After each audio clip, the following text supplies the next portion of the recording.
नमस्तेस्तु भगवन् विश्वेश्वराय महादेवाय त्र्यम्बकाय त्रिपुरान्तकाय त्रिकाग्निकालाय कालाग्निरुद्राय नीलकण्ठाय मृत्युञ्जयाय सर्वेश्वराय सदाशिवाय श्रीमान् महादेवाय नमः। ॐ नमः शम्भवाय च मयोभवाय च नमः शङ्कराय च मयस्कराय च नमः शिवाय च शिवतराय च। ॐ त्र्यम्बकं यजामहे सुगन्धिं पुष्टिवर्धनम् उर्वारुकमिव बन्धनान् मृत्योर्मुक्ष्यमामृतात्।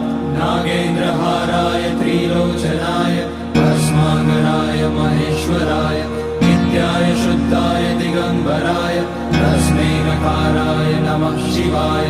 मन्दाकिनी सलिलचन्दनचर्चिताय नन्दीश्वर प्रणतनाथ महेश्वराय